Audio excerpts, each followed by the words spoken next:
Howard Phillips Lovecraft. The Shadow over Innsmouth. Part 1. During the winter of 1927 to 28, federal government officials made a strange and secret investigation of certain conditions in the ancient Massachusetts seaport of Innsmouth. The public first learned of it in February, when a vast series of raids and arrests occurred, followed by the deliberate burning and dynamiting, under suitable precautions, of an enormous number of crumbling, worm-eaten and supposedly empty houses along the abandoned waterfront. Uninquiring souls let this occurrence pass as one of the major clashes in a spasmodic war on liquor. Keener news followers, however, wondered at the prodigious number of arrests, the abnormally large force of men used in making them, and the secrecy surrounding the disposal of the prisoners. No trials or even definite charges were reported, nor were any of the captives seen thereafter in the regular jails of the nation. There were vague statements about disease and concentration camps, and later about dispersal in various naval and military prisons, but nothing positive ever developed. Complaints from many liberal organizations were met with long, confidential discussions, and representatives were taken on trips to certain camps and prisons. As a result, these societies became surprisingly passive and reticent. Newspaper men were harder to manage, but seemed largely to cooperate with the government in the end. Only one paper, a tabloid, always discounted because of its wild policy, mentioned the deep-diving submarine that discharged torpedoes downward in the marine abyss just beyond Devil Reef. That item, gathered by chance in a haunt of sailors, seemed indeed rather far-fetched, since the low Black Reef lies a full mile and a half out from Innsmouth harbour. But at last, I am going to defy the Baron's speech about this thing. Results, I am certain, are so thorough that no public harm save a shock of repulsion could ever accrue from a hinting of what was found by those horrified raiders at Innsmouth. For my contact with this affair has been closer than that of any other layman, and I have carried away impressions which are yet to drive me to drastic measures. It was I who frantically fled out of Innsmouth in the early morning hours of July 16th, 1927, and whose frightened appeals for government inquiry and action brought on the whole reported episode. I was willing enough to stay mute while the affair was fresh and uncertain, but now that it is an old story, with public interest and curiosity gone, I have an odd craving to whisper about those few frightful hours in that ill-rumoured and evilly shadowed seaport of death and blasphemous abnormality. I never heard of Innsmouth till the day before I saw it for the first and so far last time. I was celebrating my coming of age by a tour of New England, sightseeing, antiquarian and genealogical, and had planned to go directly from ancient Newburyport to Arkham, whence my mother's family was derived. I had no car, but I was travelling by train, trolley and motor coach, always seeking the cheapest possible route.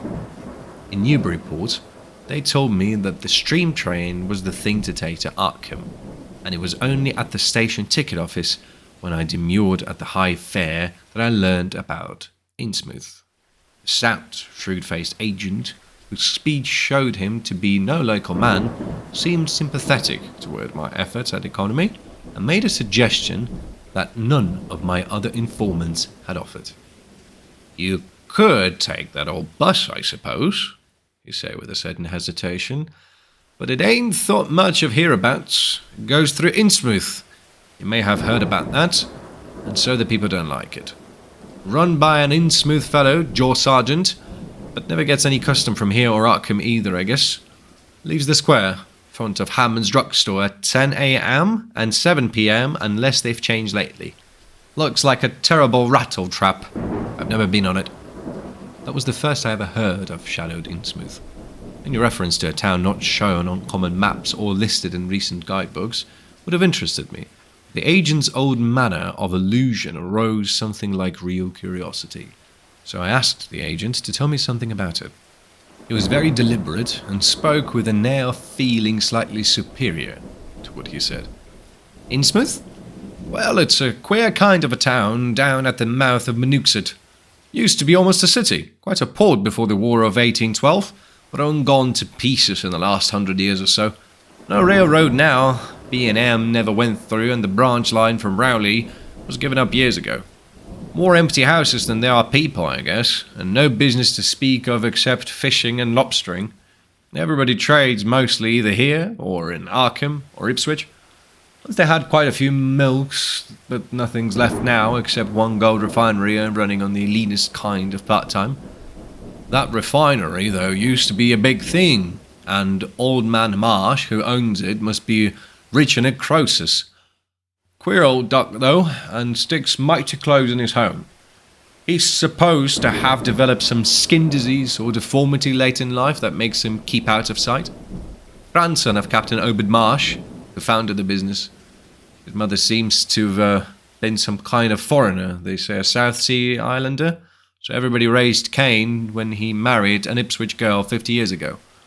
They always do that about Innsmouth people, and folks here and hereabouts always try to cover up any Innsmouth blood they have in them. But Marsh's children and grandchildren look just like anybody else so far I've seen. I've had them pointed out to me here, though. Come to think of it, the older children don't seem to be around lately. Never saw the old man. And why is everybody so down on Innsmouth? Well, young fellow, you mustn't take too much stock in what people around here say. They're hard to get started, but once they do get started, they never let up. They've been telling things about Innsmouth, whispering them mostly, for the last 100 years, I guess. And I rather they're more scared than anything else. Some of the stories would make you laugh. About old Captain Marsh driving bargains with the devil and bringing imps out of hell to live in Innsmouth. Or about some kind of devil worship and awful sacrifices in some place near the wharfs that people stumbled on around 1845 or thereabouts. But I come from Panton, Vermont, and that kind of story don't go down with me.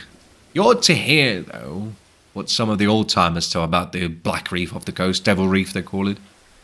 It's well above water a good part of the time and never much below it, but at that you could hardly call it an island.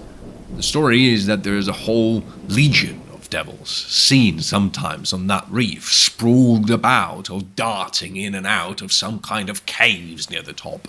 It's a rugged, uneven thing, a good bit over a mile out, and toward the end of shipping day, sailors used to make big detours just to avoid it. That is, sailors that didn't hail from Innsmouth. One of the things they had against old Captain Marsh was that he was supposed to land on it sometimes at night when the tide was right.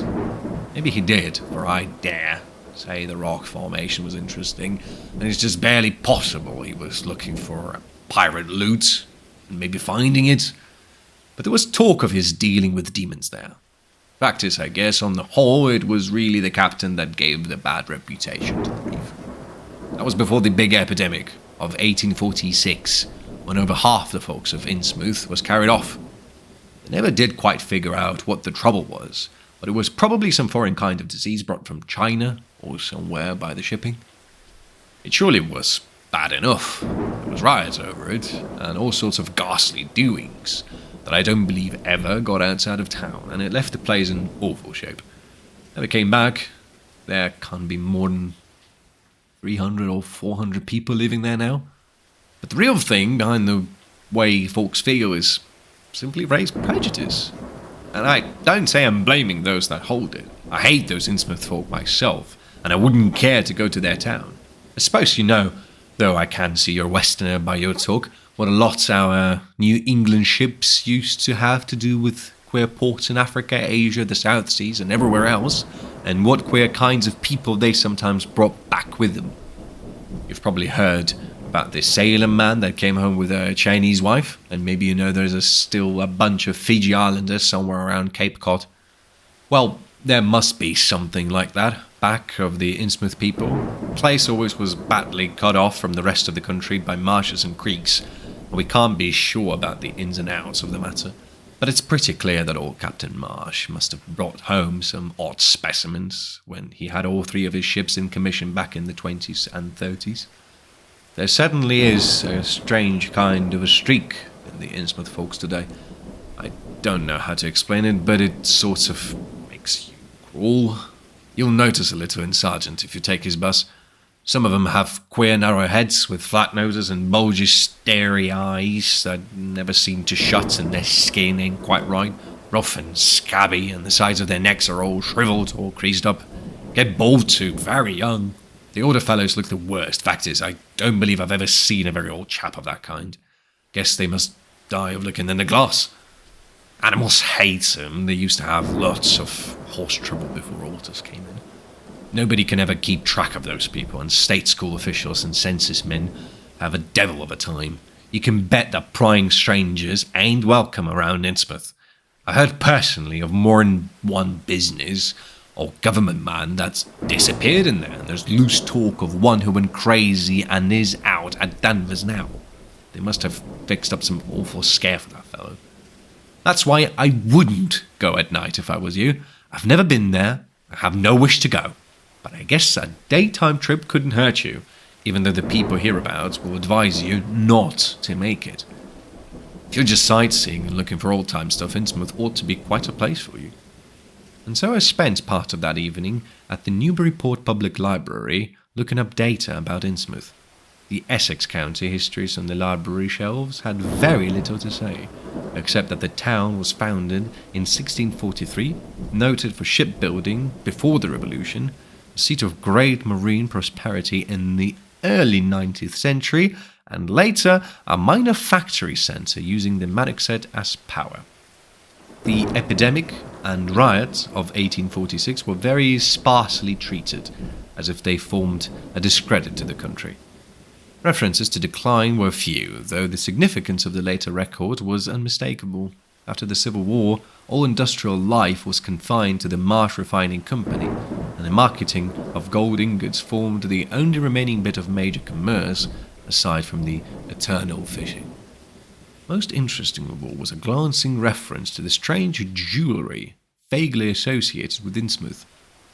It had evidently impressed the whole countryside more than a little, for mention was made of specimens in the museum of Miskatonic University at Arkham, and in the display room of the Newburyport Historical Society. I resolved to see the local sample, said to be a large, queerly proportionate thing, evidently meant for a tiara, if it could possibly be arranged.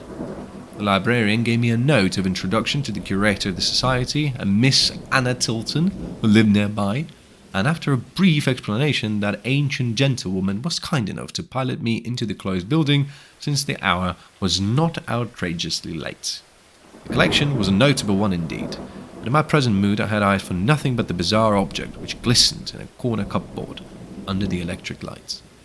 It took no excessive sensitiveness to beauty to make me literally gasp at the strange, unearthly splendour of the alien, opulent fantasy that rested there on a purple velvet cushion.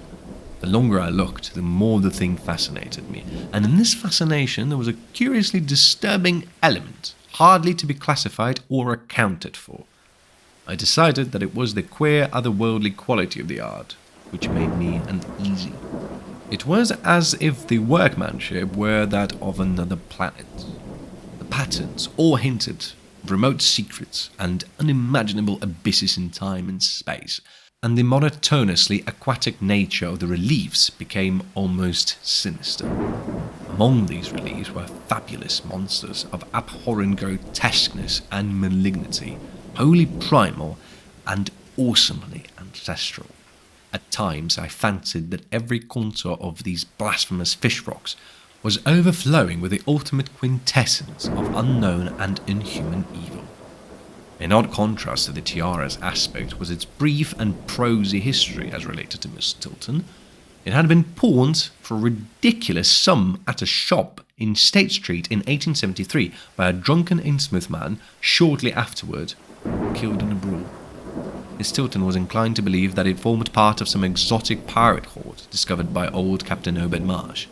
This view was surely not weakened by the insistent offers of purchase at a high price which the Marshes began to make as soon as they knew of its presence, and which they repeated to this day despite the Society's unvarying determination not to sell.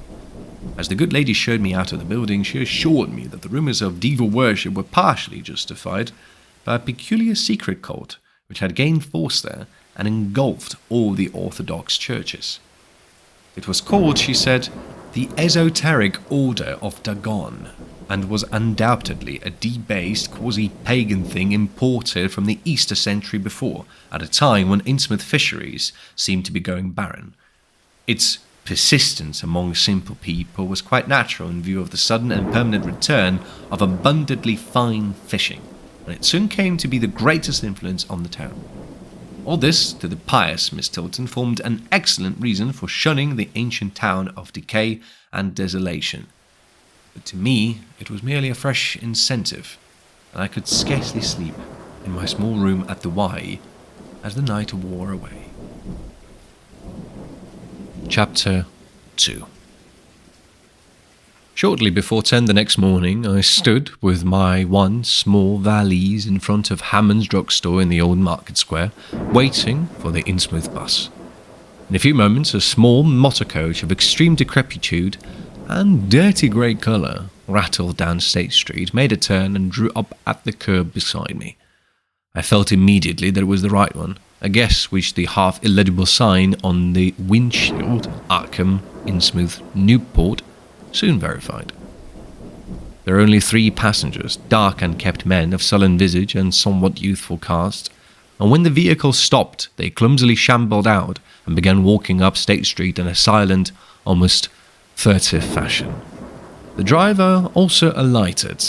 This, I reflected, must be the Joe Sargent mentioned by the ticket agent, and even before I had noticed any details, there spread over me a wave of spontaneous aversion which could be neither checked nor explained.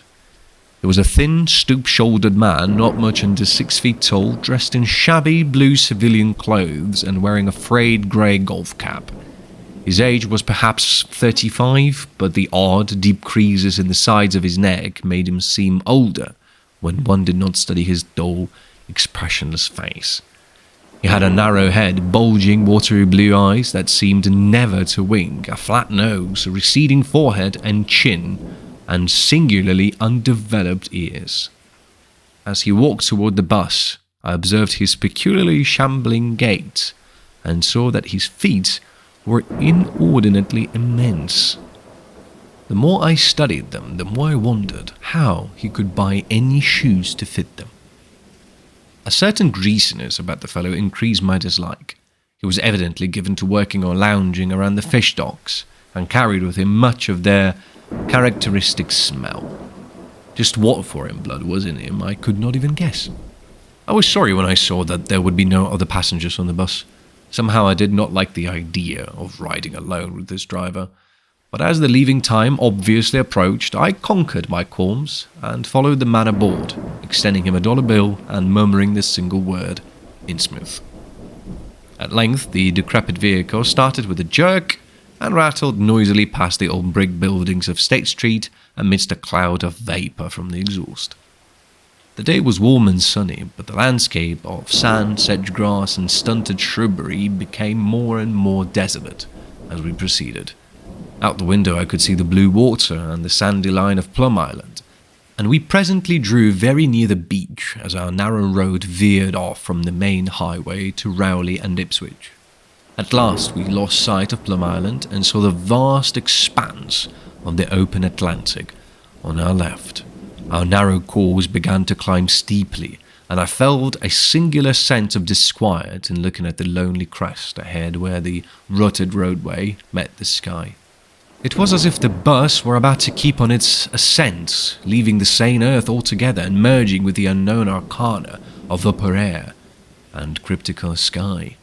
The smell of the sea took on ominous implications, and the silent driver's bent, rigid back and narrow head became more and more hateful. As I looked at him, I saw that the back of his head was almost as hairless as his face, having only a few straggling yellow strands upon a grey, scabrous surface. Then we reached the crest and beheld the outspread valley beyond, where the Manickset joins the sea just north of the long line of cliffs that culminate in Kingsport Head. All my attention was captured by the nearer panorama just below me. I had, I realised, come face to face with rumour-shadowed Innsmouth. It was a town of wide extent and dense construction, yet one with a portentous dearth of visible life. The vast huddle of sagging gambrel roofs and peaked gables conveyed with offensive clearness the idea of warmy decay, and as we approached along the now descending road, I could see that many roofs had wholly caved in. Stretching inland, I saw the rusted grass-grown line of the abandoned railway, with leaning telegraph poles now devoid of wires. Here and there the ruins of wharves jutted out from the shore to end in indeterminate rottenness, those farther south seeming the most decayed. And far out at sea, despite the high tide, I glimpsed a long black line scarcely rising above the water, yet carrying a suggestion of odd latent malignancy. This, I knew, must be Devil Reef. As I looked, a subtle, curious scene of beckoning seemed superadded to the green repulsion, and oddly enough, I found this overtone more disturbing than the primary impression. As the bus reached a lower level, I began to catch the steady notes of waterfall through the unnatural stillness. The leaning, unpainted houses grew thicker, lined both sides of the road, and displayed more urban tendencies than did those we were leaving behind. The panorama ahead had contracted to a street scene, and in spots I could see where a cobblestone pavement and stretches of brick sidewalk had formerly existed. All the houses were apparently deserted, and there were occasional gaps where tumbled-down chimneys and cellar walks told of buildings that had collapsed. Pervading everything was the most nauseous, fishy odor imaginable. And I was not to reach my destination without one very strong impression of poignantly disagreeable quality. The bus had come to a sort of open concourse or radial point with churches on two sides and the bedraggled remains of a circular green in the centre, and I was looking at a large pillared hall on the right-hand junction ahead. The structure's once white paint was now grey and peeling, and the black and gold sign on the pediment was so faded that I could only with difficulty make out the words Esoteric Order of Dagon. The door of the church basement was open, revealing a rectangle of blackness inside, and as I looked, a certain object crossed or seemed to cross that dark rectangle, burning into my brain a momentary conception of nightmare, which was all the more maddening because analysis could not show a single nightmarish quality in it. It was a living object, the first except the driver that I had seen entering the compact part of the town, and had I been in a steadier mood, I would have found nothing whatever of terror in it. Clearly, as I realized a moment later, it was the pastor, clad in some peculiar vestments, doubtless introduced since the Order of Dagon had modified the ritual of the local churches. The thing which had probably caught my first subconscious glance and supplied the touch of bizarre horror was the tall tiara he wore, an almost exact duplicate of the one Miss Tilton had shown me the previous evening. This, acting on my imagination, had supplied namelessly sinister qualities to the indeterminate face and robed shambling from beneath it. A very thin sprinkling of repellent-looking youngish people now became visible on the sidewalks. Lone individuals, a silent knot of 2 or 3. The lower floors of the crumbling houses sometimes harboured small shops with dingy signs, and I noticed a parked truck or two as we rattled along. The sound of waterfalls became more and more distinct, and presently I saw a fairly deep river gorge ahead, spanned by a wide iron-railed highway bridge, beyond which a large square opened out. Then we rolled into the large, semicircular square across the river and drew up on the right-hand side in front of a tall, cupola-crowned building with remnants of yellow paint and with a half-effice sign proclaiming it to be the Gilman House.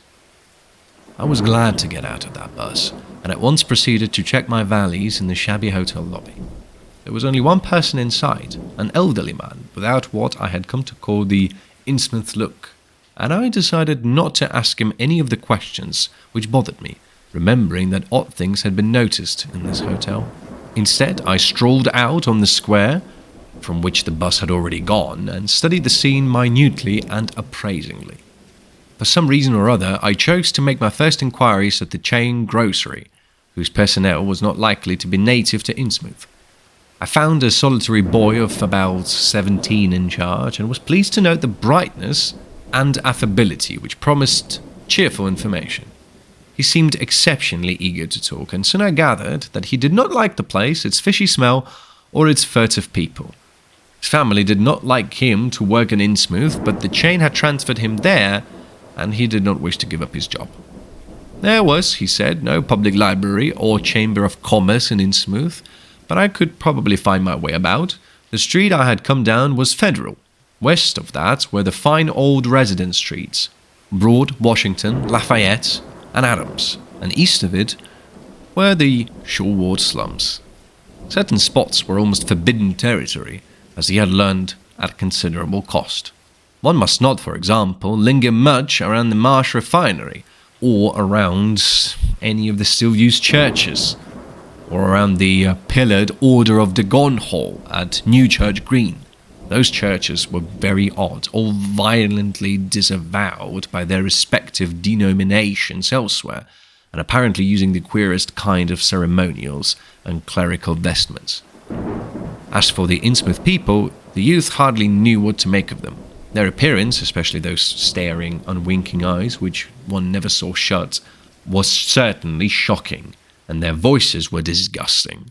It was awful to hear them chanting in their churches at night, and especially during their main festivals or revivals, which fell twice a year on April 30th and October 31st.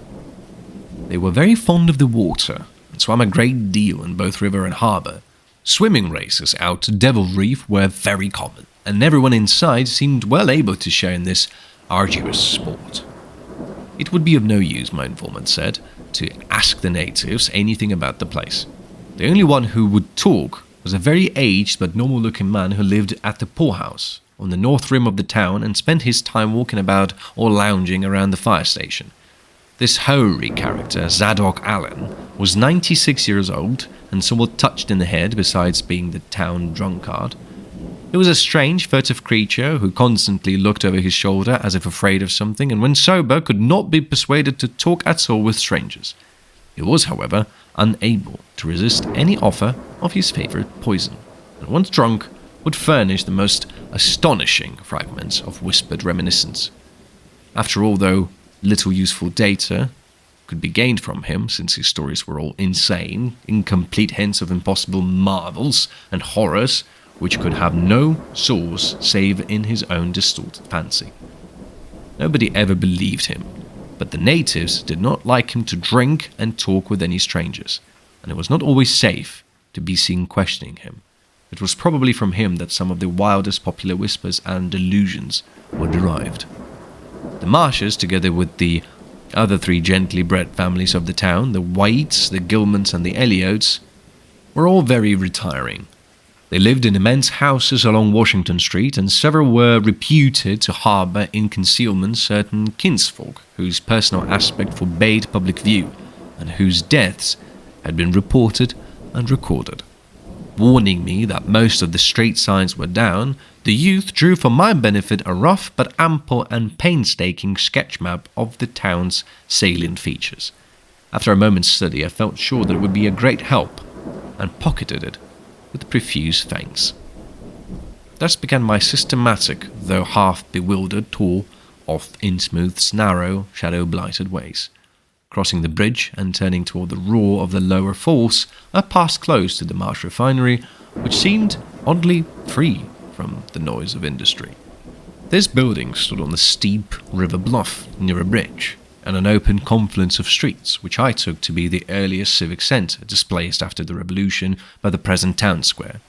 Recrossing the gorge on the Main Street bridge, I struck a region of utter desertion which somehow made me shudder. Collapsing huddles of gambrel roofs formed a jagged and fantastic skyline, above which rose the ghoulish, decapitated steeple of an ancient church. Fish Street was as deserted as Main, though it differed in having many brick and stone warehouses still in excellent shape. Water Street was almost its duplicate, save that there were great seaward gaps where wharves had been. Not a living thing did I see, except for the scattered fishermen on the distant breakwater, and not a sound did I hear save the lapping of the harbour tides and the roar of the falls in the Manukset. I kept north, along Main to Martin, then turning inland, crossing Federal Street safely north of the Green, and entering the decayed patrician neighbourhood of the Northern Road, Washington, Lafayette and Adams Streets. Following Washington Street toward the river, I now faced a zone of former industry and commerce, noting the ruins of a factory ahead and seeing others with the traces of an old railway station and covered railway bridge beyond up the gorge of my right. The uncertain bridge now before me was posted with a warning sign, but I took the risk and crossed again to the south bank, where traces of life reappeared. Furtive, shambling creatures stared cryptically in my direction, and more normal faces eyed me coldly and curiously. Innsmouth was rapidly becoming intolerable, and I turned down Payne Street towards the square, in the hope of getting some vehicle to take me to Arkham before the still distant starting time of that sinister bus. It was then that I saw the tumble-down fire station on my left and noticed the red-faced, bushy-bearded, watery-eyed old man in nondescript rags who sat on a bench in front of it talking with a pair of unkempt but not abnormal-looking firemen. This, of course, must be Zadok Allen, the half-crazed, licorice, non-agenarian whose tales of Old Innsmouth and its shadow were so hideous and incredible. Chapter 3. I had been assured that the old man could do nothing but hint at a wild, disjointed, and incredible legends, and I had been warned that the natives made it unsafe to be seen talking to him. Yet the thought of this aged witness to the town's decay, with memories going back to the early days of ships and factories, was a lure that no amount of reason could make me resist. Curiosity flared up beyond sense and caution, and in my youthful egotism I fancied I might be able to sift a nucleus of real history from the confused, extravagant outpouring I would probably extract with the aid of whiskey. A quart bottle of such was easily, though not cheaply, obtained in the rear of a dingy variety store just off the square in Elliot Street. Re-entering the square, I saw that the luck was with me. For shuffling out of Payne Street around the corner of the Gilman house, I glimpsed nothing less than a tall, lean, tattered form of old Zadok Allen himself. In accordance with my plan, I attracted his attention by brandishing my newly purchased bottle, and soon realized that he had begun to shuffle wistfully after me as I turned into Waite Street on my way to the most deserted region I could think of. Before I reached Main Street, I could hear a faint and wheezy, "Hey, mister!" behind me, and I presently allowed the old man to catch up and take copious pulls from the quart bottle. I began putting out feelers as we walked along to Water Street and turned southward amidst the omnipresent desolation and crazily tilted ruins, but found that the aged tongue did not loosen as quickly as I had expected. At length, I saw a grass-grown opening toward the sea between crumbling brick walls, with the weedy length of an earth and masonry wharf projecting beyond. Piles of moss-covered stones near the water promised tolerable seats, and the scene was sheltered from all the possible view by a ruined warehouse on the north. About 4 hours remained for conversation if I were to catch the 8 o'clock coach for Arkham, and I began to dole out more liquor to the ancient tippler, meanwhile eating my own frugal lunch. In my donations, I was careful not to overshoot the mark, for I did not wish Zadok's vinous garrulousness to pass into a stupor. After an hour, his furtive taciturnity showed signs of disappearing, and something or other had caused his wandering gaze to light on the low, distant line of Devil Reef, and showing plainly and almost fascinatingly above the waves. He bent toward me, took hold of my coat lapel, and hissed out some hints that could not be mistaken. As war all begun, a curse pies of all wickedness when the deep water starts. Gate of hell, she had dropped down to a bottom, no sounding line Kintag. Old Captain A boat on it. Him that found about more than was good for him in the South Sea Islands. Never was nobody like Captain O, but old limber Satan.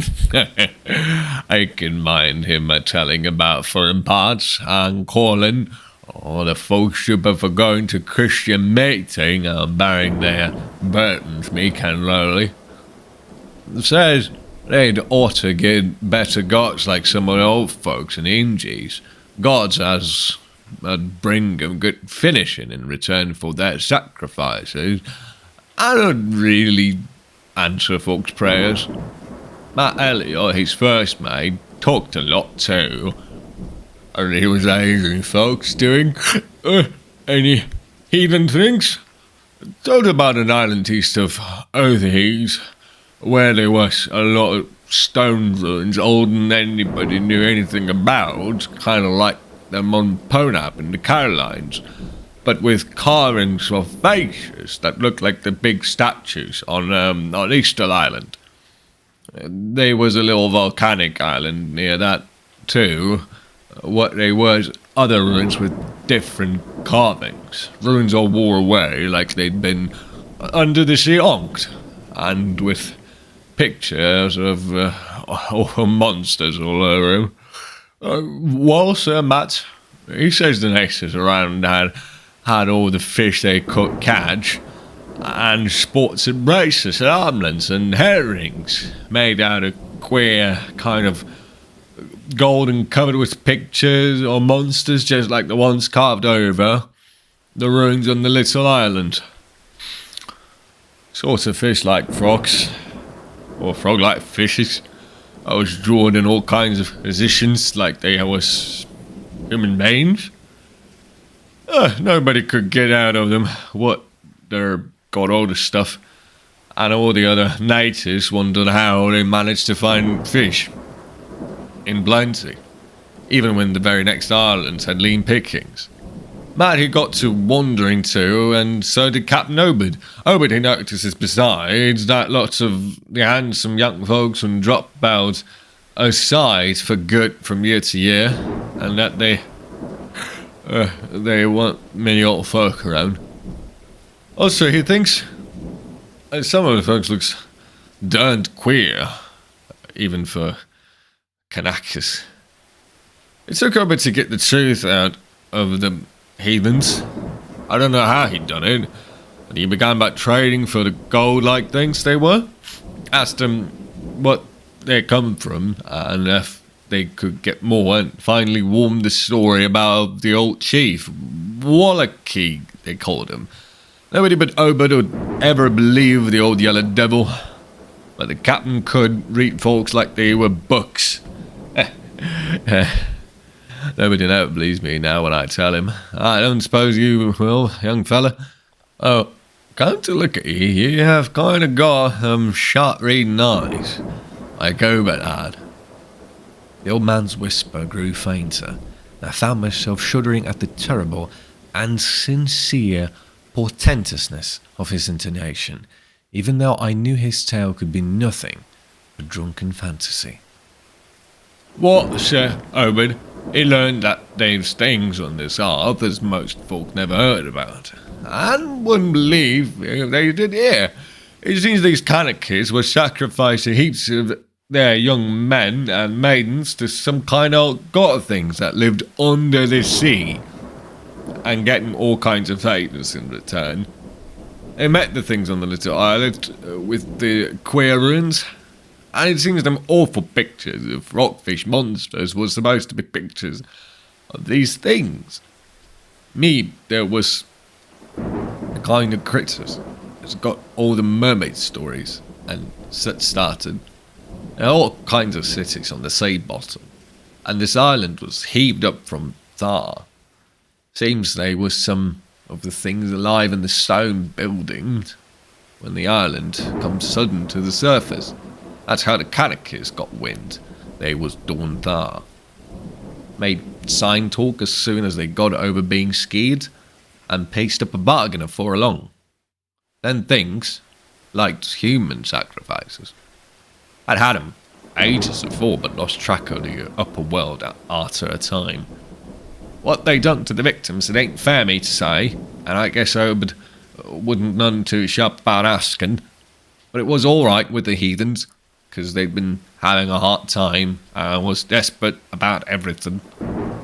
They gave a certain number of young folks their seed twist every year, May Eve and Halloween, regular as could be.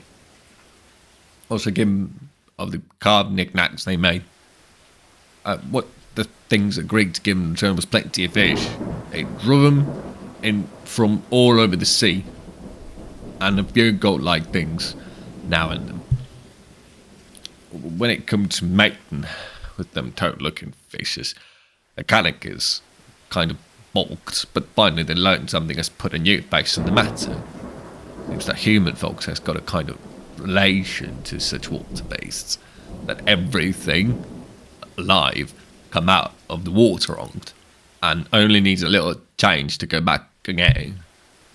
Then things told the Kanakas that if they mixed bloods, they'd be children, as would look human at first, but later turned more like the things, till finally they'd take to the water and join the main lot of things down there. And this is the important part, young fellow. Them as turned into fish things and went into the water wouldn't never die. And things never died, except they was killed violent. Well, so it seems by the time I would know them islanders, they was all full of fish blood from them deep water things. When they got old and began to show it, they was kept hid until they felt like taken to the water and quitting the place. Some was more attacked than others, and some never did change quite enough to take to the water, but mostly they turned out just the way them things said. Them as was born more like the things changed early, but them as was nearly human sometimes staying on the island till they was past 70, though they'd usually go down under fair trial trips afore that. Folks as had took to the water generally came back a good deal to visit. So as a man would often be talking to his own 5 times great-grandfather, who had left the dry land a couple of 100 years or so afore.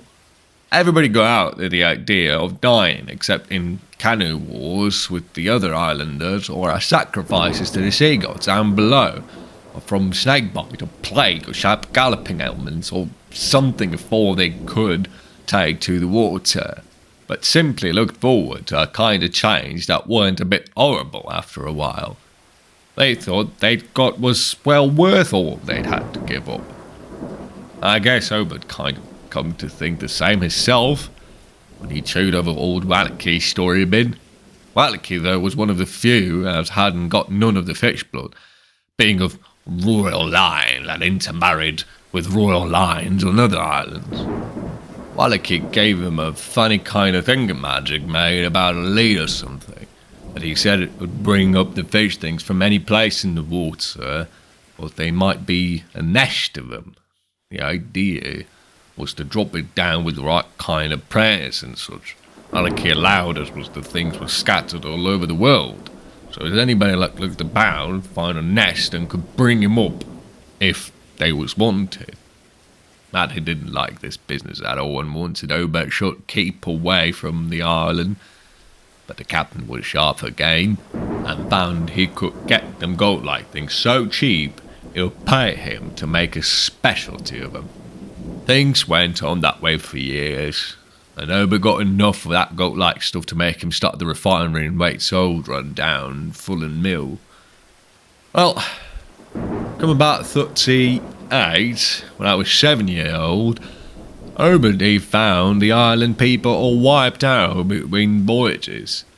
Seems the other islanders had got wind of what was going on and took matters into their own hands. Suppose they must have, after all, them old magic signs, as the sea thing says, was the only things they was heard of. No telling what any of them Kanakers will chance to get a hold of when the sea bottom throws up some island with ruins old in the deluge.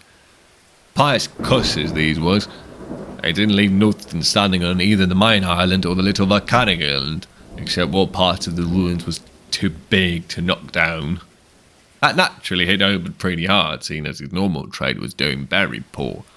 It hit the whole of Innsmouth too, because in seafaring days, what profited the master of a ship generally profited the crew proportionate.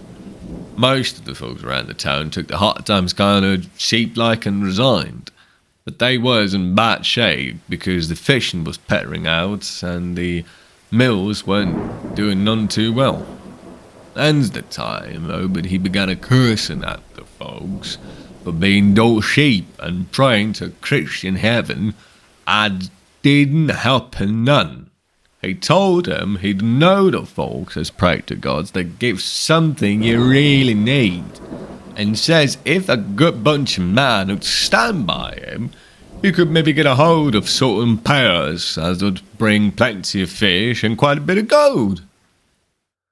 Here the old man faltered, mumbled, and lapsed into a moody and apprehensive silence, glancing nervously over his shoulder and then turning back to stare fascinatedly at the distant black reef. When I spoke to him, he did not answer, so I knew I would have to let him finish the bottle. He licked its nose and slipped it into his pocket, then beginning to nod and whisper softly to himself. I bent close to catch any articulate words he might utter, and thought I saw a sardonic smile behind the stained bushy whiskers. Yes, he was really forming words, and I could grasp a fair proportion of them. Poor man. The others was aging it. He tried to line up the folks on his side and had long talks with the preachers. No use. They run to the congressional parson about the town, and the Methodist fella quit. Never did see Resolved Babcock, the Baptist parson, Hagen, Roth, to Hovey. I was a mighty little creature. I heard what I heard and seen what I seen. Dagon, and Ashtoreth, Belial, and Beelzebub, Gobnkaf, and the Arnos of Canaan, and the Philistines, Babylonish abominations. Men, Dekel, Parson. He stopped again, and from the look in his watery blue eyes I feared he was close to a stupor after all. But when I gently shook his shoulder, he turned on me with astonishing alertness and snapped out some more obscure phrases. Don't believe me, eh? Then just tell me, young fella, why Captain Obad and 20 odd other folks used to row about a double reef in the dead of night and chanting things so loud you can hear them all over town when the wind was right. Tell me that, eh?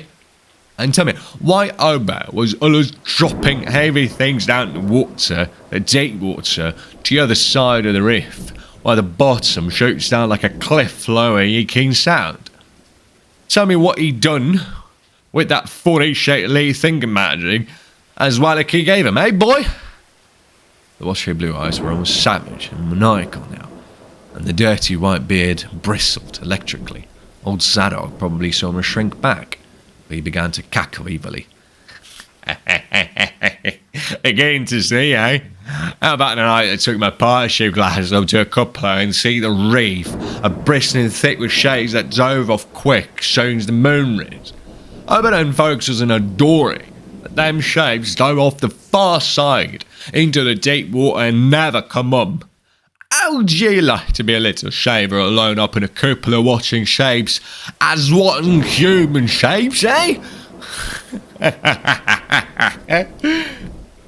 The old man was getting hysterical, and I began to shiver with a nameless alarm. I laid a gnarled claw on my shoulder and it seemed to me that its shaking was not altogether that of mirth. But one night he says something heavy heaved off, and Obed's story beyond the reef, and then next day a young fellow was missing from home, eh? And anybody ever see hide or hair of Aram Gilman again? Did they? Nick Beers, and Lily Waits, and Adoniram Southwick, and Henry Garrison, eh? Well, sir, that was the time Obed begun to get on his feet again. Foxy's 3 doctors are wearing goat-like things as nobody'd ever seen on before. And smoke started coming out of the refinery chimney. Other folks was prospering too. Fish began to swarm into harbour fit to kill. And heaven knows what size cargoes we began to ship out to Newburyport, Arkham and Boston. 'Twas then Obed got the old Branch Railroad put through. Remember I ain't saying Obed was set on having things just like they was on that Kanaki Isle. I don't think he aimed at first to do no mixing nor raise no youngs to take through the water and turn into fishes with eternal life. He wanted them gold things and was willing to pay heavy. I guess the others was satisfied for a while. Come in 46, the town done some looking and thinking for itself. Too many folks missing, too much wild preaching and mating over Sunday, too much talk about that reef. I guess I've done a bit by telling Seligman Murray what I see from the coop below. There was a party one night as followed Obed's crowd out to the reef, and I heard shots betwixt the dairies. Next day Obed and 32 others was in jail, with everybody wondering just what was afoot and just what charge against him could be got to hold. God, if anybody looked ahead, a couple of weeks later, when nothing had been thrown into the sea for that long. Zadok was showing signs of fright and exhaustion, and I let him keep silence for a while, though glancing apprehensively at my watch. The tide had turned and was coming in now, and the thunder waves seemed to arouse him. "Are awful now. Say, I was up in the coop, blue hordes of them, swarms of them, all over the reef, and swimming up the harbour into the Manic set. Got what happened in the streets of Innsmouth that night. The rats were outdoor, but part wouldn't open. Then he climbed out the kitchen window with his musket to find Selectman Murray and see what he could do. Mounds of the dead and the dying, shots and screams, shouting in Old Square and Town Square and New Church Green. Jail thrown open, proclamation, treason, called it the plague, and folks came in and found half our people missing. Nobody left but them, as you'd join in with Obed and them things, or else keep quiet. Never heard of my pa no more." The old man was panting and perspiring profusely. His grip on my shoulder tightened. "Everything cleaned up in the morning, but there were traces. Obed he came to take charge and said things is going to be changed. Others worship with us at mating time, and certain houses has got to entertain guests. They wanted to mix like they'd done with the Kanakis, and he, for one, didn't feel bound to stop him. But gone was Obed, just like a crazy man on the subject. He says they'd bring us fish and treasure, and should have what they hankered after. Nothing was to be different on the outside, only we was to keep shy of strangers if we knowed what was good for us. We all had to take the oath of the God, and later on those second and third oaths.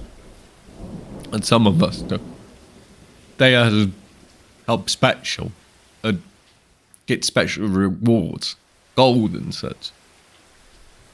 No use bargaining, but there was millions of them down there. They'd rather not start rising and wiping out humankind. But if it was gave away and forced to, it could do a lot towards just that. Yield up enough sacrifices and savage knickknacks and heartbreak in the town when they wanted it. and they'd let well enough alone, all in the bag of the faithful Order of the Gone, and the children should never die, but go back to the Mother Hydra and Father the Gone, where we all come from. Ongt. Ja, Kloofstang, Ingri, Regelnaar, Fulluria, Ugarnagelstaring. Old Zadok began to moan now, and tears were coursing down his channeled cheeks into the depths of his beard. God, what I seen, son. I was 15 years old. Tackle passing. The folks I was missing and them had cut themselves. Them was all things in Arkham or Ipswich and such places was all got crazy, like you're calling me right now. Oh God, what I seen. They killed me long ago for what I know. Only I took the first and second oaths of the God off and no bad. So I was protected, unless a jury of them proved I told things, knowing and deliberate, but I wouldn't take the third oath. I'd die rather than take that. The gold off first around Civil War time, while children born since 46 began to grow up, some of them, that is. I was a third. Never did no prying out to that awful night, and never seen one of them crushed in all my life. That is, never no full-blooded one. Barnabas Mars, that runs the refinery now, is Owen's grandson by his first wife. Kind of once for us, his oldest son, but his one was one of them. As was never seen outdoors. Right now, Barnabas is about changed. Can't shut his eye no more. And he's all out, all shape. They say he still wears clothes. Didn't take to the woods a suit. The sound of the incoming tide was now very insistent, and little by little it seems to change the old man's mood, from maudlin tearfulness to watchful fear. He would pause now and then to renew those nervous glances over his shoulder, or out toward the reef, and despite the wild absurdity of his tale, I could not help beginning to share his vague apprehensiveness. Zadok now grew shriller, and seemed to be trying to whip up his courage with louder speech.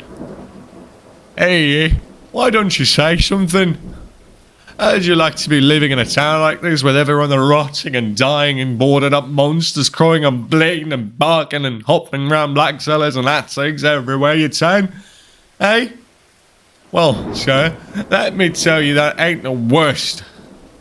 That dog was really screaming now, and the mad frenzy of his voice disturbed me more than I care to own. Curse ye!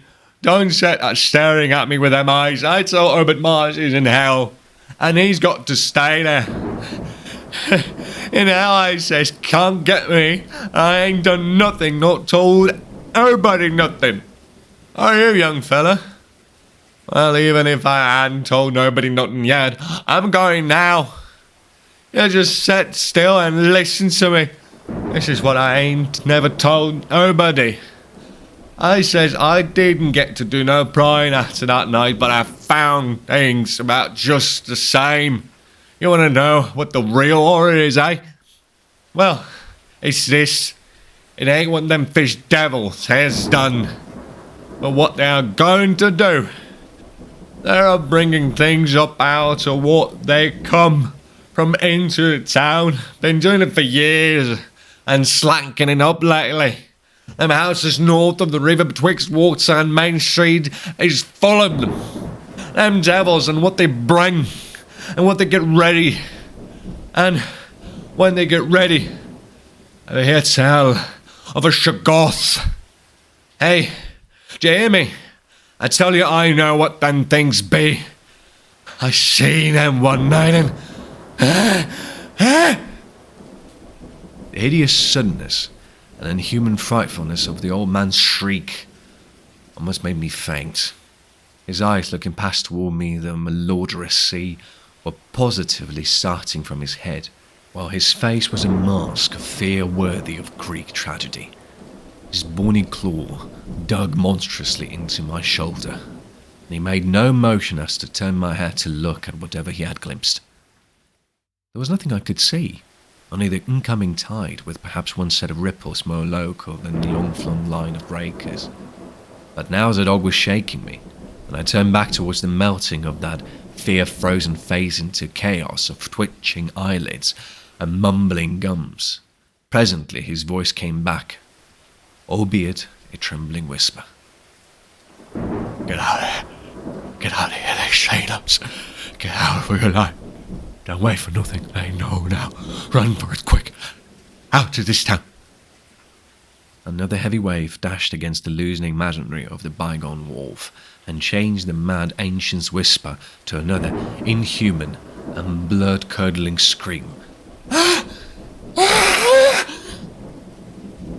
Before I could recover my scattered wits, he had relaxed his clutch on my shoulder and dashed wildly inland towards the street, reeling northward around the ruined warehouse wall. I glanced back at the sea, but there was nothing there, and when I reached Water Street and looked along toward the north, there was no remaining trace of Zadok Allen. Chapter 4. I can hardly describe the mood in which I was left by this harrowing episode, an episode at once mad and pitiful, grotesque and terrifying. The grocery boy had prepared me for it, yet reality left me nonetheless bewildered and disturbed. Pure lie though this story was, old Zadok's insane earnestness and horror had communicated to me a mounting unrest which joined with my earlier sense of loathing for this town and its blight of intangible shadow. The hour had grown perilously late. My watch said 7:15 and the Arkham bus left Town Square at 8, so I tried to give my thoughts as neutral and practical a cast as possible, meanwhile walking rapidly through the deserted streets of gaping roofs and leaning houses toward the hotel, where I had checked my valise and would find my bus. Studying the grocery youth's map and seeking a route I had not traversed before, I chose Marsh Street instead of State for my approach to Town Square. Near the corner of 4th Street, I began to see scattered groups of furtive whisperers, and when I finally reached the square, I saw that almost all the lotterers were congregated around the door of the Gilman house. It seemed as if many bulging, watery, unwinking eyes looked oddly at me as I claimed my valise in the lobby, and hoped that none of these unpleasant creatures would be my fellow passengers on the coach. The bus, rather early, rattled in with 3 passengers somewhat before 8, and an evil-looking fellow on the sidewalk muttered a few indistinguishable words to the driver. I was, it appeared, in very bad luck. There had been something wrong with the engine, despite the excellent time made from Newburyport, and the bus could not complete the journey to Arkham. No, it could not possibly be repaired that night, nor there was any other way of getting transportation out of Innsmouth, either to Arkham or elsewhere. Sergeant was sorry, but I would have to stop over at the Gilman. Probably the clerk would make the price easy for me, but there was nothing else to do. Almost dazed by the sudden obstacle and violently dreading the fall of night in this decaying and half-unlighted town, I left the bus and re-entered the hotel lobby, where the sullen, queer-looking night clerk told me I could have room 48 on next the top floor. Large, but without running water, for $1. Despite what I had heard of this hotel in Newburyport, I signed the register, paid my $1, let the clerk take my valise, and followed that sour, solitary attendant up 3 creaking flights of stairs past dusty corridors which seemed wholly devoid of life. My room, a dismal rear one with 2 windows and bare cheap furnishings, overlooked a dingy courtyard otherwise hemmed in by low, deserted brick blocks and commanded a view of decrepit, westward stretching roofs with a marshy countryside beyond. At the end of the corridor was a bathroom, a discouraging relic with ancient marble bowl, tin tub, faint electric light, and musty wooden panelling around all the plumbing fixtures. As twilight deepened, I turned on the one feeble electric bulb over the cheap iron-framed bed and tried as best I could to read. I felt it advisable to keep my mind wholesomely occupied, for it would not do to brood over the abnormalities of this ancient, light-shadowed town while I was still within its borders. The insane yarn I had heard from the aged drunkard did not promise very pleasant dreams, and I felt I must keep the image of his wild, watery eyes as far as possible from my imagination. Another thing that disturbed me was the absence of a bolt on the door of my room. One had been there, as marks clearly showed, but there were signs of recent removal. No doubt it had become out of order like so many other things in this decrepit edifice. In my nervousness, I looked around and discovered a bolt on the clothes press, which seemed to be of the same size, judging by the marks, as the one formerly on the door. To gain a partial relief from the general tension, I busied myself by transferring this hardware to the vacant place with the aid of a handy 3-in-1 device, including a screwdriver, which I kept on my keyring. The bolt fitted perfectly, and I was somewhat relieved when I knew that I could shoot it firmly upon retiring. There were adequate bolts on the 2 lateral doors to connecting rooms, and these I proceeded to fasten. I did not undress, but decided to read till I was sleepy and then lie down with only my coat, collar and shoes off. Taking a pocket flashlight from my valise, I placed it in my trousers so that I could read my watch if I woke up later in the dark. Drowsiness, however, did not come, and when I stooped to analyze my thoughts, I found to my disquiet that I was really unconsciously listening for something which I dreaded but could not name. At length, feeling a fatigue which had nothing of drowsiness in it, I bolted the newly outfitted hall door, turned off the light, and threw myself down on the hard, uneven bed, coat, collar, shoes, and all. In the darkness, every faint noise of the night seemed magnified, and a flood of doubly unpleasant thoughts swept over me. I was sorry I had to put out the light, yet I was too tired to rise and turn it on again. Then, after a long, dreary interval, and prefaced by a fresh creaking of stairs and corridor, there came that soft, damnably unmistakable sound, which seemed like a malign fulfillment of all my apprehensions. Without the least shadow of a doubt, the lock on my hall door was being tried. Cautiously, furtively, tentatively, with the key. The change in the menace from vague premonition to immediate reality was a profound shock, and fell upon me with the force of a genuine blow. It never once occurred to me that the fumbling might be a mere mistake. A malign purpose was all I could think of, and I kept deathly quiet, awaiting the would-be intruder's next move. After a time, the cautious rattling ceased, and I heard the room to the north entered with a passkey, and the lock of the connecting door to my room was softly tried. The bolt held, of course, and I heard the floor creak as the prowler left the room. After a moment there came another soft rattling, and I knew that the room to the south of me was being entered. Again a furtive trying of a bolted connecting door, and again a receded creaking. This time the creaking went along the hall and down the stairs, so I knew that the prowler had realized the bolted condition of my doors and was giving up his attempt for a time. The one thing to do was to get out of the hotel alive as quickly as I could, and through some channel other than the front stairs and lobby. Rising softly and throwing my flashlight on the switch, I sought to light the bulb over my bed in order to choose and pocket some belongings for a swift, valiseless flight. Nothing, however, happened, and I saw that the power had been cut off. So, filing my pockets with the flashlight's aid, I put on my hat and tiptoed to the windows to consider chances of descent. Despite the state's safety regulations, there was no fire escape on this side of the hotel, and I saw that my windows commanded only a sheer 3-story drop to the cobbled courtyard. On the right and left, however, some ancient brick business blocks abutted on the hotel, their slant roofs coming up to a reasonable jumping distance from my 4th-story level. To reach either of these lines of buildings, I would have to be in a room 2 doors from my own, one case on the north and the other case on the south, and my mind instantly set to work calculating what chances I had of making the transfer. First, I reinforced my own outer door by pushing the bureau against it little by little in order to make a minimum of sound. Then, gathering from the groceries boys' map that the best route out of town was southward, I glanced first at the connecting door on the south side of the room. It was designed to open in my direction, hence I saw, after drawing the bolt and finding other fastenings in place, it was not a favourable one for forcing. Accordingly, abandoning it as my route, I cautiously moved the bedstead against it to hamper any attack which might be made on it later from the next room. The door on the north was hung to open away from me, and this, though a test proved it to be locked or bolted from the other side, I knew must be my route.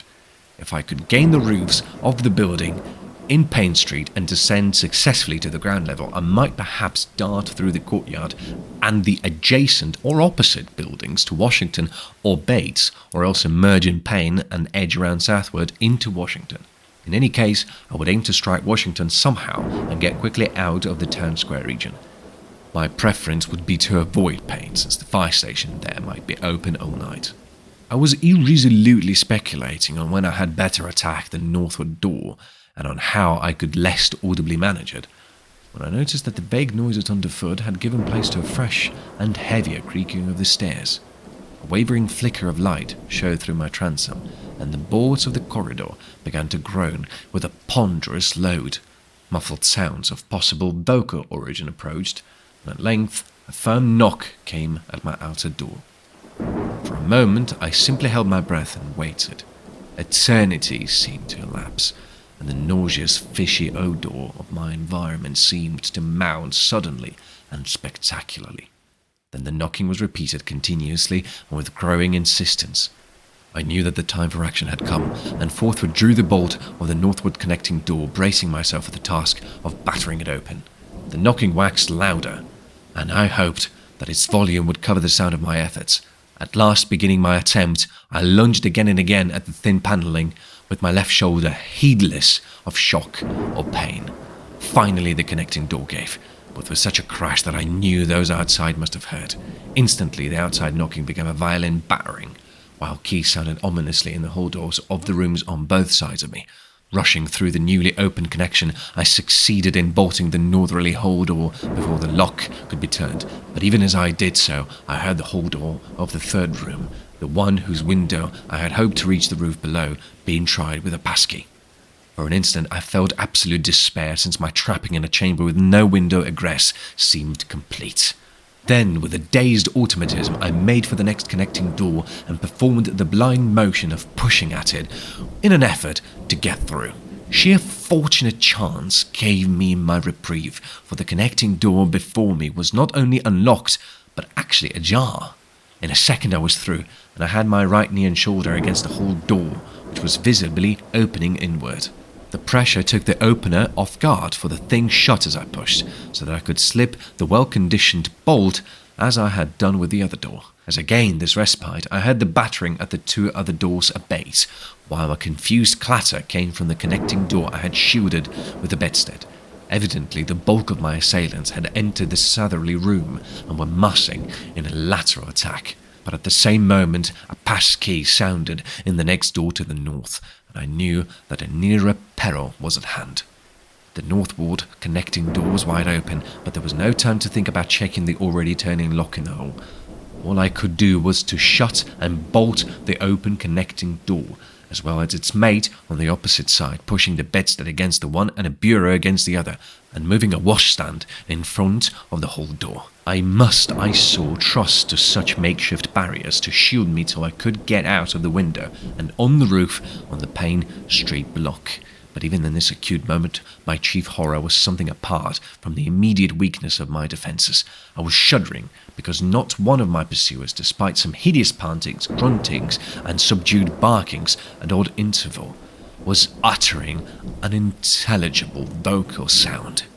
As I moved the furniture and rushed toward the windows, I heard a frightful scurrying along the corridor toward the room north of me, and perceived that the southward battering had ceased. Plainly, most of my opponents were about to concentrate against the feeble connecting door, which they knew must open directly on me. Outside, the moon played on the ridge pole of the block below, and I saw that the jump would be desperately hazardous because of the steep surface on which I must land. The clatter at the northerly connecting door was now terrific, and I saw that the weak panelling was beginning to splinter. Obviously, the besiegers had brought some ponderous object into play as a battering ram. The bedstead, however, still held firm, so that I had at least a faint chance of making good my escape.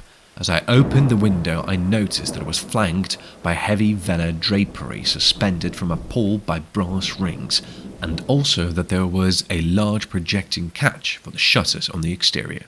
Seeing a possible means of avoiding the dangerous jump, I yanked at the hangings and brought them down pole and all, then quickly hooking 2 of the rings in the shutter catch and flinging the drapery outside. The heavy folds reached fully to the abutting roof, and I saw that the rings and catch would be likely to bear my weight. So climbing out of the window and down the improvised rope ladder, I left behind me forever the morbid and horror-infested fabric of the Gilman house. I landed safely on the loose slates of the steep roof and succeeded in gaining the gaping black skylight without a slip. The place inside was ghoulish looking, but I was past minding such impressions and made at once for the staircase revealed by my flashlight. After a hasty glance at my watch, which showed the hour to be 2 a.m., the steps creaked but seemed tolerably sound, and I raced down past a barn-like second story to the ground floor. The desolation was complete, and only echoes answered my footfalls. The hallway inside was black, and when I reached the opposite end, I saw that the street door was wedged immovably shut. Resolved to try another building, I groped my way toward the courtyard, but stopped short when close to the doorway. For out of an opened door in the Gilman house, a large crowd of doubtful shapes was pouring, lanterns bobbing in the darkness, and horrible, croaking voices exchanged low cries in what was certainly not English. Their features were indistinguishable, but their crouching, shambling gait was abominably repellent. And worst of all, I perceived that one figure was strangely robed and unmistakably surmounted by a tall tiara of a design altogether too familiar. Again groping toward the street, I opened a door off the hall and came upon an empty room with closely shuttered but sashless windows. Fumbling in the rays of my flashlight, I found I could open the shutters, and in another moment had climbed outside and was carefully closing the aperture in its original manner. I walked rapidly, softly, and close to the ruined houses. At Bates Street I drew into a yawning vestibule, while 2 shambling figures crossed in front of me, but was soon on my way again and approaching the open space where Elliott Street obliquely crosses Washington at the intersection of South. Though I had never seen the place, it looked dangerous to me on the grocery youth's map, since the moonlight would have free play there. There was no use trying to evade it, for any alternative course would involve detours of possibly disastrous visibility and delaying effect. The only thing to do was to cross it boldly and openly, imitating the typical shamble of the Innsmouth folk as best as I could, and trusting that no one, or at least no pursuer of mine, would be there. Just how fully the pursuit was organized, and indeed just what its purpose might be, I could form no idea. There seemed to be unusual activity in the town, but I judged that the news of my escape from the Gilman had not yet spread. The open space was, as I had expected, strongly moonlit, but my progress was unimpeded, and no fresh sound arose to hint that I had been spied. Glancing about me, I involuntarily let my pace slacken for a second to take in the sight of the sea, gorgeous in the burning moonlight at the street's end. Far out beyond the breakwater was the dim, dark line of Devil Reef. Then, without warning, I saw the intermittent flashes of light on the distant reef. My muscles tightened for panic flight, held in only by a certain unconscious caution and half-hypnotic fascination. And to make matters worse, there now flashed forth from the lofty cupola of the Gilman house, which looked up to the northeast behind me, a series of analogous, though differently spaced gleams which could be nothing less than an answering signal. I now bent to the left around the ruinous green, still gazing toward the ocean as it blazed in this spectral summer moonlight, and watching the cryptical flashing of those nameless, unexplainable beacons. It was then that the most horrible impression of all was borne in upon me, the impression which destroyed my last vestige of self-control, and sent me running frantically southward past the yawning black doorways and fishily staring windows of that deserted nightmare street. For at a closer glance, I saw that the moonlit waters behind the reef and shore were far from empty. They were alive, with a teeming horde of shapes swimming inward toward the town. My frantic running ceased before I had covered a block, for at my left I began to hear something like the hue and cry of organized pursuit. There were footsteps and guttural sounds, and a rattling motor wheezed south along Federal Street. In a second, all my plans were utterly changed, for if the southward highway were blocked ahead of me, I must clearly find another egress from Innsmouth. I paused and drew into a gaping doorway, reflecting how lucky I was to have left the moonlit open space before these pursuers came down the parallel street. Then I thought of the abandoned railway to Rowley, whose solid lane of ballasted, weed-grown earth still stretched off to the northwest from the crumbling station on the edge of the river gorge. There was just a chance that the townsfolk would not think of that. Drawing inside the hall of my deserted shelter, I once more consulted the grocery boy's map with the aid of a flashlight. The immediate problem was how to reach the ancient railway, and now I saw that the safest course was ahead to Babson Street, then west to Lafayette, there edging around but not crossing an open space homologous to the one I had traversed, and subsequently back northward and westward in zigzagging line through Lafayette, Bates, Adams and Bank Street, the latter skirting the river gorge to the abandoned and dilapidated station I had seen from my window. My reason for going ahead to Babson was that I wished neither to recross the earlier open space nor to begin my westward course along a cross street as broad as south. I crossed the street to the right-hand side in order to edge around into Babson as inconspicuously as possible. In Babson Street, I clung as closely as possible to the sagging, uneven buildings, twice pausing in a doorway as the noises behind me momentarily increased. The open space ahead shone wide and desolate under the moon, but my route would not force me to cross it. During my second pause, I began to detect a fresh distribution of the vague sounds, and upon looking cautiously out from cover, beheld a motor car darting across the open space, bound outward along Elliott Street. As I watched, choked by a sudden rise in the fishy odour after a short abatement, I saw a band of uncouth, crouching shapes loping and shambling in the same direction, and knew that this must be the party guarding the Ipswich Road, since that highway forms an extension of Elliott Street. Two of the figures I glimpsed were in voluminous robes, and one wore a peaked diadem which glistened whitely in the moonlight. A gait of this figure was so odd that it sent a chill through me, for it seemed to me the creature was almost hopping. The last of the band was out of sight. I resumed my progress, darting around the corner into Lafayette Street and crossing Elliott very hurriedly, lest stragglers of the party be still advancing along that thoroughfare. I did hear some croaking and clattering sounds far off towards Town Square, but accomplished the passage without disaster. My greatest dread was in recrossing broad and moonlit South Street, with its seaward view, and I had to nerve myself for the ordeal. Someone might easily be looking, and possibly Elliott Street stragglers could not fail to glimpse me from either of 2 points. At the last moment I decided I had better slacken my trot and make the crossing as before in the shambling gait of an average Innsmouth native. I had not quite crossed the street when I heard a muttering band advancing along Washington from the north. As they reached the broad open space where I had had my first disquieting glimpse of the moonlit water, I could see them plainly only a block away, and was horrified by the bestial abnormality of their faces and the dog-like subhumanness of their crouching gait.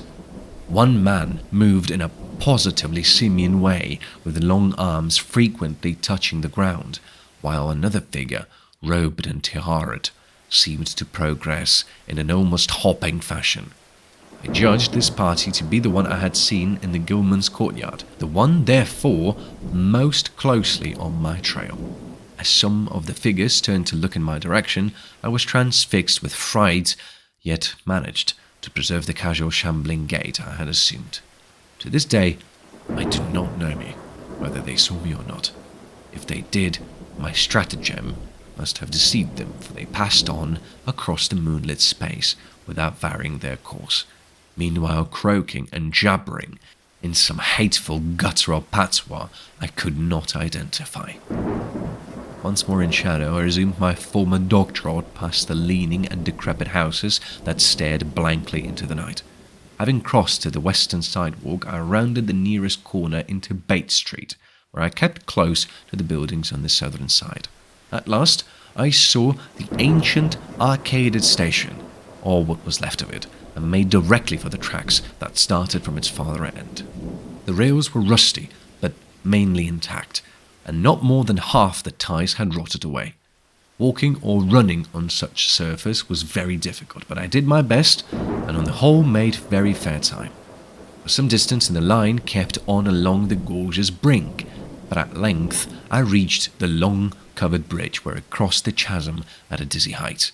The condition of this bridge would determine my next step. If humanly possible, I would use it. If not, I would have to risk more street wandering to take the nearest intact highway bridge. The vast, barn-like length of the old bridge gleamed spectrally in the moonlight, and I saw that the ties were safe for at least a few feet within. Entering, I began to use my flashlight, and was almost knocked down by the cloud of bats that flapped past me. About halfway across, there was a perilous gap in the ties which I feared for a moment would hold me, but in the end I risked a desperate jump, which fortunately succeeded. I was glad to see the moonlight again. When I emerged from the macabre tunnel, the old tracks crossed River Street at a grade and at once veered off into a region increasingly rural and with less and less of Innsmouth's abhorrent fishy odour. Here the dense growth of weeds and briars hindered me and cruelly tore my clothes, but I was none the less glad that they were there to give me a concealment in case of peril. I knew that much of my route must be visible from the Rowley Road. The marshy region began very shortly, with a single track on a low, grassy embankment. Then came a sort of island of higher ground, where the line passed through a shallow open cut choked with bushes and brambles. I was very glad of this partial shelter, since at this point the Rowley Road was uncomfortably near according to my window view. Just before entering the cut, I glanced behind me, but saw no pursuer. The ancient spires and roofs of decaying Innsmouth gleamed lovely and ethereal in the magic yellow moonlight, and I thought of how they must have looked in the old days before the shadow fell. Then, as my gaze circled inland from the town, something less tranquil arrested my notice and held me immobile for a second. What I saw, or fancied I saw, was a disturbing suggestion of undulant motion far to the south, a suggestion which made me conclude that a large horde must be pouring out of the city along the level Ipswich Road. The distance was great, and I could distinguish nothing in detail, but I did not at all like the look of that moving column. All sorts of unpleasant conjectures crossed my mind. I thought of those very extreme Innsmouth types said to be hidden in crumbling sentient warrens near the waterfront. I thought too of those nameless swimmers I had seen, counting the parties so far glimpsed, as well as those presumably covering other roads. The number of my pursuers must be strangely large for a town as depopulated as Innsmouth. Who were they? Why were they here? And if such a column of them was scouring the Ipswich Road, would the patrols on the other roads be likewise augmented? I had entered the brush-grown cut and was struggling along at a very slow pace when the damnable fishy odour waxed dominant.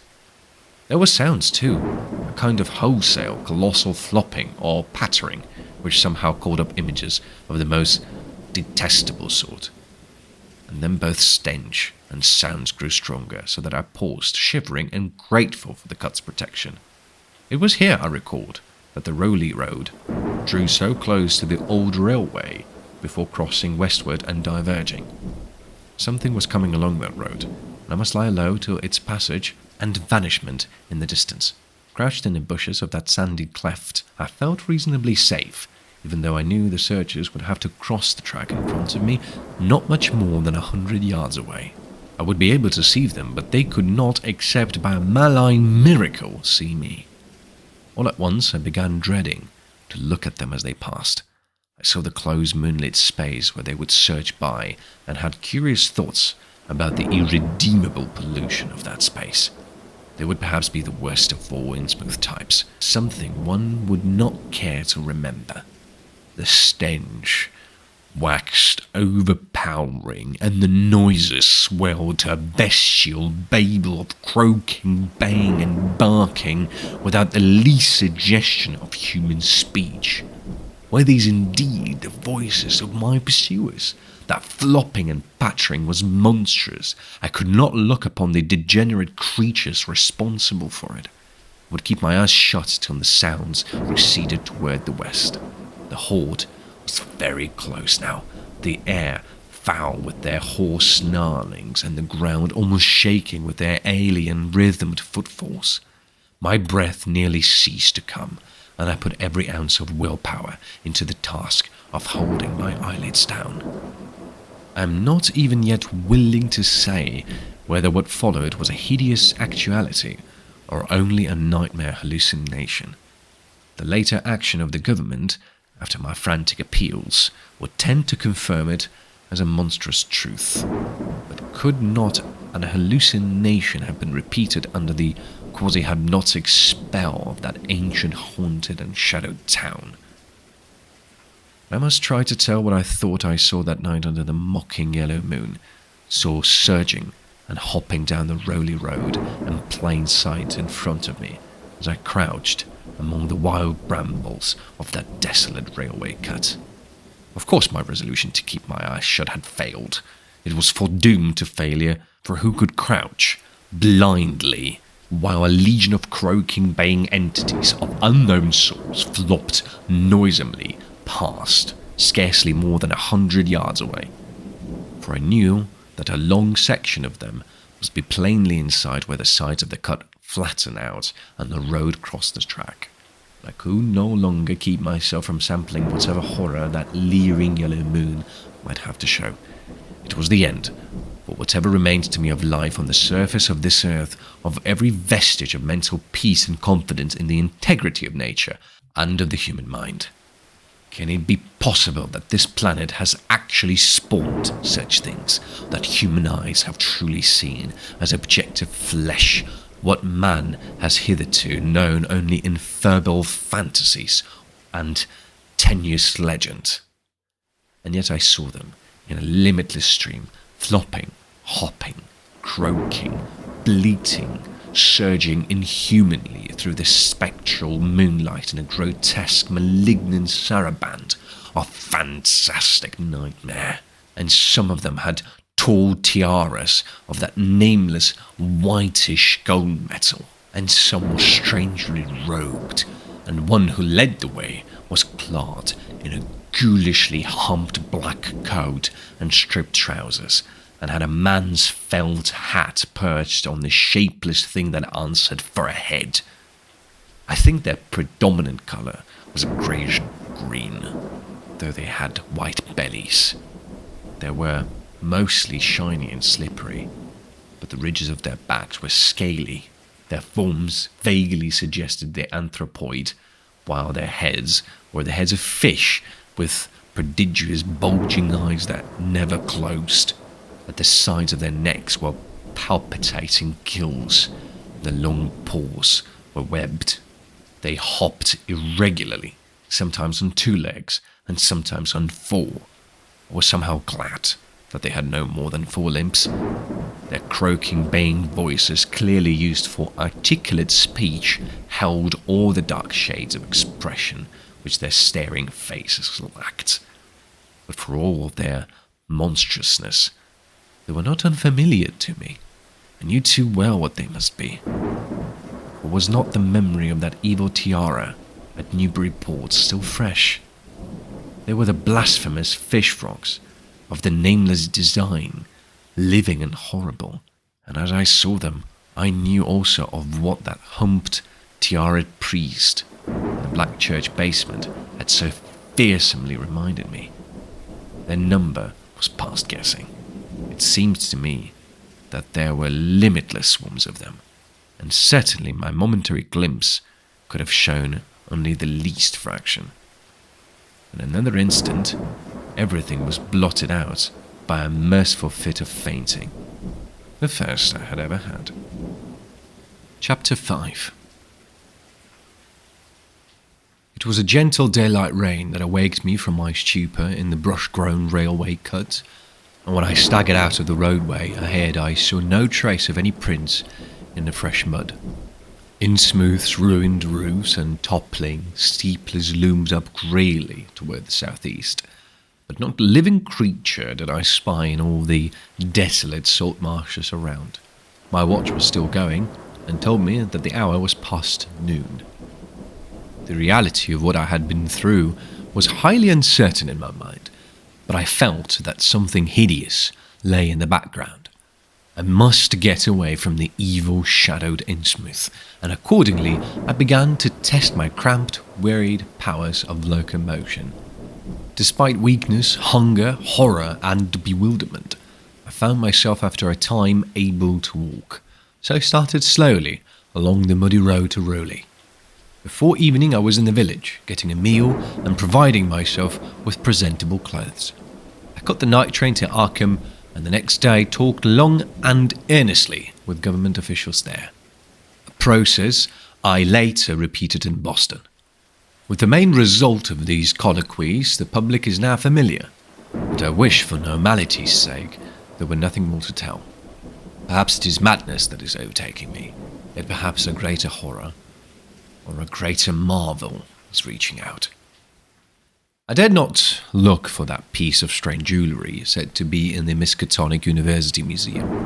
I did, however, improve my stay in Arkham by collecting some genealogical notes I had long wished to possess. Very rough and hasty data, it is true, but capable of good use later on when I might have time to collate and codify them. The curator of the Historical Society there, Mr. E. Latham Peabody, was very cautious about assisting me, and expressed unusual interest when I told him I was a grandson of Eliza Orne of Arkham, who was born in 1867 and had married James Williamson of Ohio at the age of 17. It seemed that a maternal uncle of mine had been there many years before on a quest much like my own, and that my grandmother's family was a topic of some local curiosity. There had, Mr. Peabody said, been considerable discussion about the marriage of her father, Benjamin Orne, just after the Civil War, since the ancestry of the bride was peculiarly puzzling. That bride was understood to have been an orphaned Marsh of New Hampshire, a cousin of the Essex County Marshes, but her education had been in France, and she knew very little of her family. A guardian had deposited funds in a Boston bank to maintain her and her French governess, but that guardian's name was unfamiliar to Arkham people, and in time he dropped out of sight so that the governess assumed his role by court appointment. The French woman, now long dead, was very taciturn, and there was those who said she could have told more than she did. But the most baffling thing was the inability of anyone to place the recorded parents of the young woman, Enoch and Lydia Meserve Marsh, among the known families of New Hampshire. Possibly many suggested she was the natural daughter of some Marsh of prominence. She certainly had the true Marsh eyes. Most of the puzzling was done after her early death, which took place at the birth of my grandmother, her only child. Having formed some disagreeable impressions connected with the name of Marsh, I did not welcome the news that it belonged on my own ancestral tree, nor was I pleased by Mr. Peabody's suggestion that I had the true Marsh eyes myself. However, I was grateful for data which I knew would prove valuable, and took copious notes and lists of book references regarding the well-documented Orne family. I went directly home to Toledo from Boston, and later spent a month in Mommy recuperating from my ordeal. In September, I entered Oberlin for my final year, and from then till June was busy with studies and other wholesome activities, reminded by the bygone terror only by occasional official visits from government men in connection with a campaign which my police and evidence had started. Around the middle of July, just a year after the Innsmouth experience, I spent a week with my late mother's family in Cleveland, checking some of my new genealogical data with the various notes, traditions, and bits of heirloom material in existence there, and seeing what kind of a connected chart I could construct. I did not exactly relish this task, for the atmosphere of the Williamson house had always depressed me. There was a strain of morbidity there, and my mother had never encouraged my visiting her parents as a child, although she always welcomed her father when he came to Toledo. My Arkham-born grandmother had seemed strange and almost terrifying to me, and I do not think I grieved when she disappeared.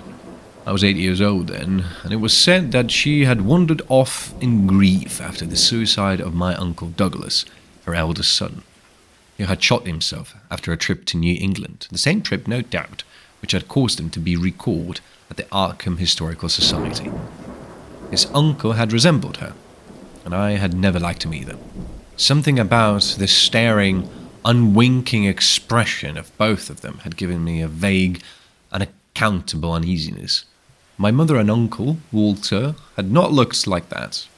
They were like their father, though poor little cousin Lawrence, Walter's son, had been an almost perfect duplicate of his grandmother before his condition took him to the permanent seclusion of a sanitarium at Canton. I had not seen him in 4 years, but my uncle once implied that his state, both mental and physical, was very bad. This worry had probably been a major cause of his mother's death 2 years before. My grandfather and his widowed son, Walter, now comprised the Cleveland household, but the memory of older times hung thickly over it. I still disliked the place, and tried to get my researches done as quickly as possible. Williamson records and traditions were supplied in abundance by my grandfather, though for Orne material I had to depend on my Uncle Walter, who put at my disposal the contents of all his files, including notes, letters, cuttings, heirlooms, photographs, and miniatures. It was in going over the letters and pictures on the Orne side that I began to acquire a kind of terror of my own ancestry. As I have said, my grandmother and Uncle Douglas had always disturbed me. Now, years after their passing, I gazed at their picture faces with a measurable heightened feeling of repulsion and alienation. I could not at first understand the change, but gradually a horrible sort of comparison began to obtrude itself of my unconscious mind, despite the steady refusal of my consciousness to admit even the least suspicion of it. It was clear that the typical expression of these faces now suggested something it had not suggested before. Something which would bring stark panic if too openly thought of. But the worst shock came when my uncle showed me the Orne jewellery in a downtown safe deposit vault. Some of the items were delicate and inspiring enough, but there was one box of strange old pieces descended from my mysterious great-grandmother, which my uncle was almost reluctant to produce. They were, he said, a very grotesque and almost repulsive design. As my uncle began slowly and grudgingly to unwrap the things, he urged me not to be shocked by the strangeness and frequent hideousness of the designs. There were 2 armlets, a tiara, and a kind of pictorial, the latter having in high relief certain figures of almost unbearable extravagance. He seemed to expect some demonstration when the first piece, the tiara, became visible, and I doubt if he expected quite what actually happened. I did not expect it either. for I thought I was thoroughly forewarned regarding what the jewellery would turn out to be. What I did was to faint silently away, just as I had done in that briar-choked railway cut a year before. From that day on, my life has been a nightmare of brooding and apprehension, nor do I know how much is hideous truth and how much madness. My great-grandmother had been a marsh of unknown source whose husband lived in Arkham, and did not old Zadok say that the daughter of Obed Marsh by a monstrous mother was married to an Arkham man through a trick? What was it the ancient topper had muttered about the likeness of my eyes to Captain Obed's? In Arkham, too, the curator had told me I had the true Marsh eyes. Was Obed Marsh my own great-great-grandfather? Who or what, then, was my great-great-grandmother? But perhaps this was all madness. Those whitish gold ornaments might easily have been bought from some Innsmouth sailor by the father of my great-grandmother, whoever he was.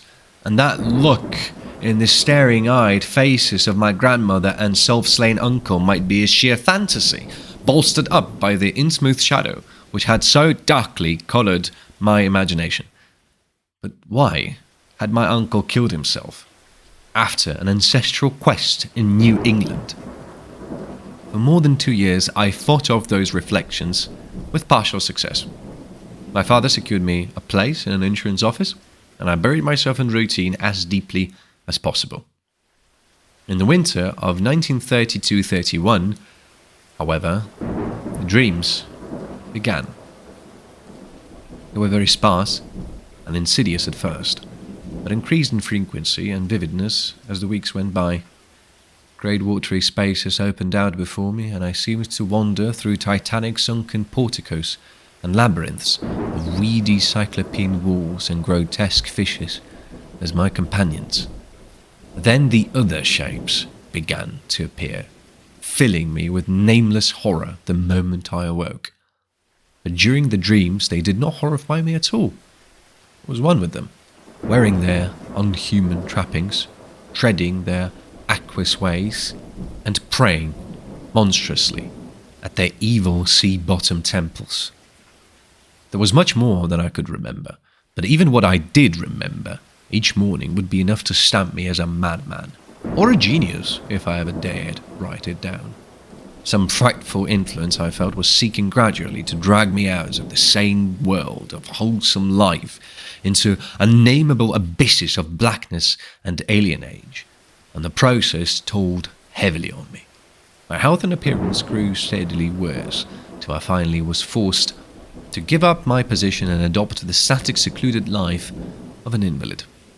Some odd nervous affliction had me in its grip, and I found myself at times almost unable to shut my eyes.